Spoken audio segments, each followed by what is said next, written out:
Just pulled in for a little stop at the mangroves. The Yee Peng Natural Study and Ecotourism Center.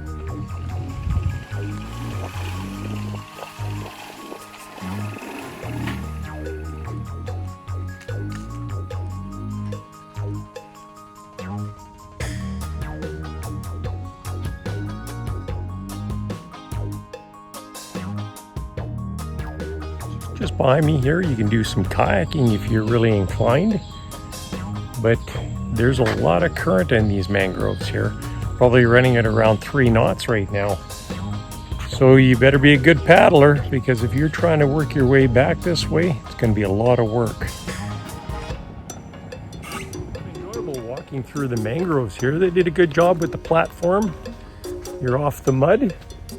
See a lot of little crabs here in the mud.